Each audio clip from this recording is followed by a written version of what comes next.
Efel daraşin beybun jiyana azad yek kulan. Ev navên parkên Amedê ku ji aliyê şaredariya peyasê ve hatine çêkirin. Lê şaredarî nikare navên parkan di tabelayan de binivîsîne.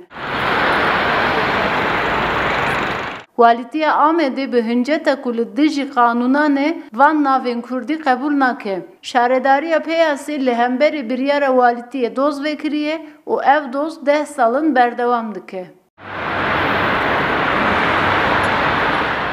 Hukuknas destûrnedayîna walîtiyê wekî helwestekî siyasî bi nav dikin û dibêjin saziyên dewletê li hemberî Kurdî her tim heman helwestê nîşan didin. Dema ku ev pêvajoya darizandinê berdewam bike, şaredarî nika wê navê bişuxulîne ser wê parkê an wê kolanê. Vê de biryarên tên dayîn ne biryarê hukukî ne, biryarên nîqaşên siyasî ne. Yani ji ber ku tahammûla siyaseta Tirk pêşber navên Kurd tune, ji ber wê ev biryarên hene tên standin. Xelkê Amedê jî dibêje ew Kurdin, zimanê wan Kurdî ye û divê navê parkên wan jî bi Kurdî be.